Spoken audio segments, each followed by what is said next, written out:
Expensive and uninteresting. That about sums up the reason why I stopped collecting the kinds of gold and silver coins that you see on your screen right here. I'll go into detail in this video as we explore.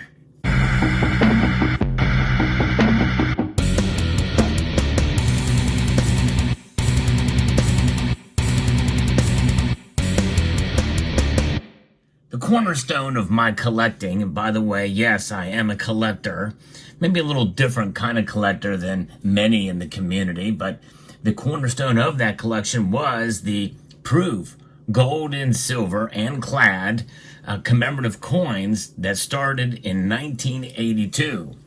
The United States Mint has been creating commemorative coins since about 1892. And now they have revised that program in 1982 and to where you can purchase these coins with a very heavy premium directly from the United States Mint. But before I go into detail as to why I stopped collecting those coins, let's talk about and see what other people and the reason why they are or not collecting. I'm going to be referencing a piece here from Numismatic News that goes into this. And Gary from North Carolina says, have not bought any in years.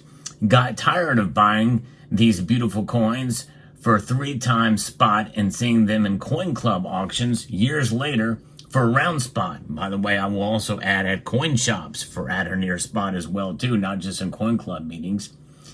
Bad investment. I wish someone could explain to me why the U.S. Mint needs to make such a huge return on these coins. Of course, I can answer that for Gary, but he'll never watch this channel. But if he is, by some strange coincidence, the reason why they charge such high premiums is because of the surcharge on these coins. Yes, that's right. There's a surcharge that goes towards what they commemorate, whether it be Mount Vernon for the George Washington. At least I think that's what that went to.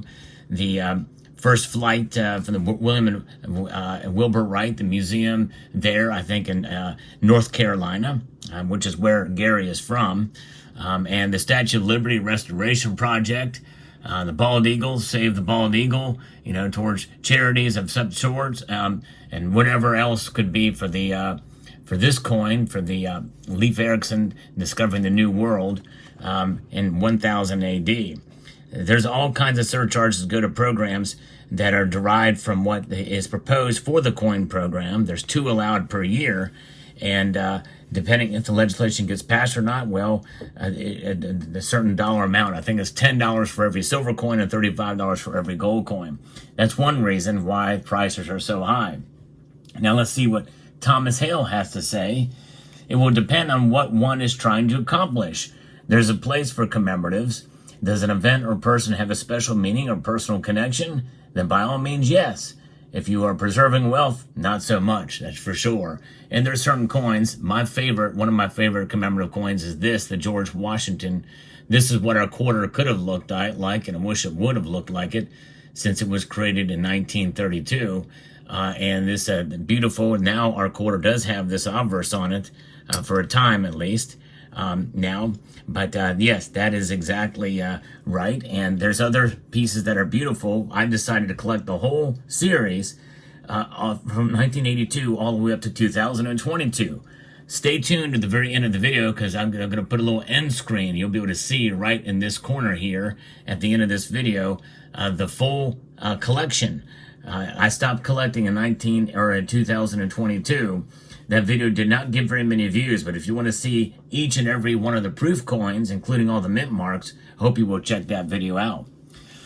Now, let's see. An anonymous says, I purchased my coins from the United States Mint. I feel that because they charge over the value of their coins, it takes too long to recoup your investment. That's true. In fact, many times you won't at all.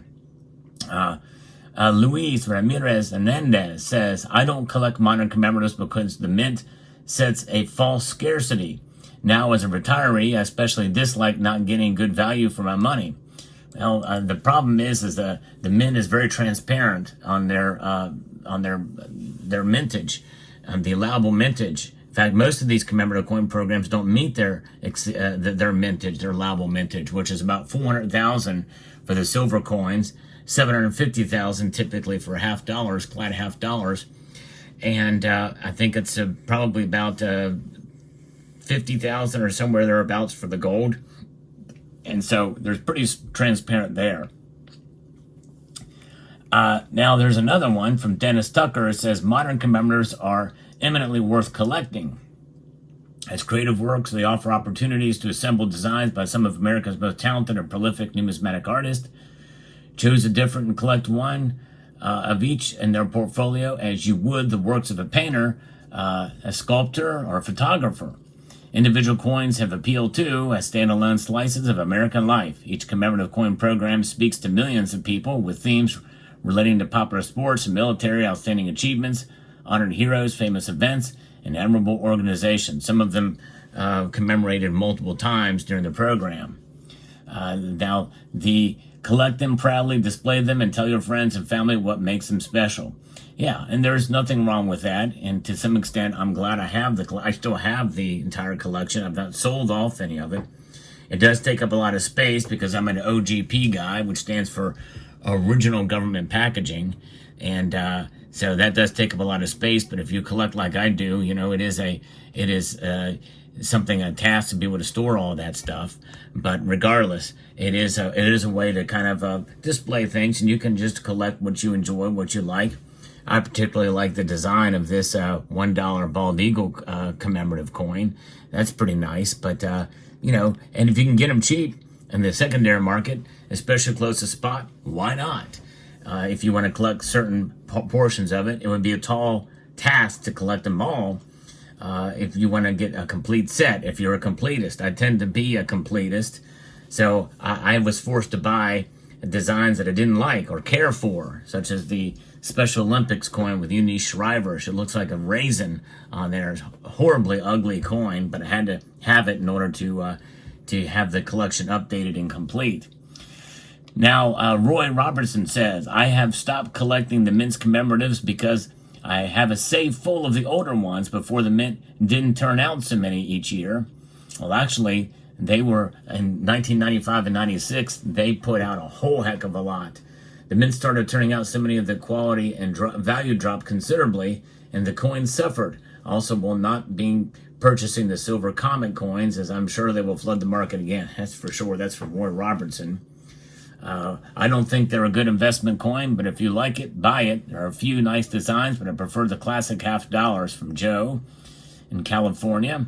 I do not collect commemorative coins for two reasons. The first is that I only collect coins intended for general circulation. The second is that I feel they only issued to boost the profits of the mints. That's from Nigel Reed from the United Kingdom. So yeah, there's plenty more here in this piece, but you get the idea. Essentially, most people feel they're overvalued, and it's not a very popular series. It's uninteresting as a series. Some of the designs may be interesting, but to collect the whole series would be quite a tall order. And so I tend to agree with many of those, and I did collect them in part hoping that they would increase in price and value, and they have not. In fact, the 95, 96 Olympic coins have gone down in value. Some of those you can find for near spot as well, and I way overpaid in the secondary market for many of those early on. Like anything numismatic, it fluctuates, and there's not as much excitement and demand, and demand has really waned off for many of those coins, and we suffered as a lack of it. So anything like that, most of the collection I've got a lot of money in, and will never recoup what I have in it.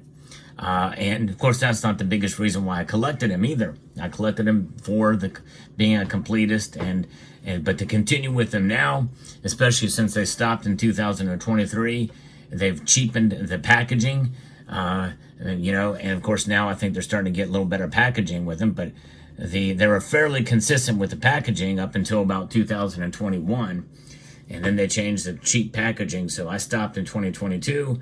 That's 40 years of collecting these coins, and so I decided to stop. I was done with it, no more. I was not going to feed the beast, and plus there's a lot of things the United States Mint does that I'm not a big fan of. And first and foremost, they become a woke ESG compliant organization, which is unfortunate, but It's become politicized to such a degree, and with some of the coins and the designs that I've decided, well, you know what, I'm only going to get just a select few pieces from the United States Mint from now on, and collect in a different way. So I consider that to be a complete collection for 40 years. 2022 was a good year to stop, and the expense, it's uninteresting and takes up a lot of space, and so I'm going to cut my losses and hold on to them, because maybe one day spot price will reach a point where I might break even on those. It's going to be quite a long time before that happens, but I can dream, at least for a while. So let me know what your thoughts are. Do you collect modern commemorative coins? If so, how do you collect them? I'd be very curious to know. I hope you found this video informative, insightful, and educational, and only slightly entertaining. And I want to extend a multitude of gratitude to each and every one of you for taking the time to watch, and encourage you to please rate, share, comment, and subscribe.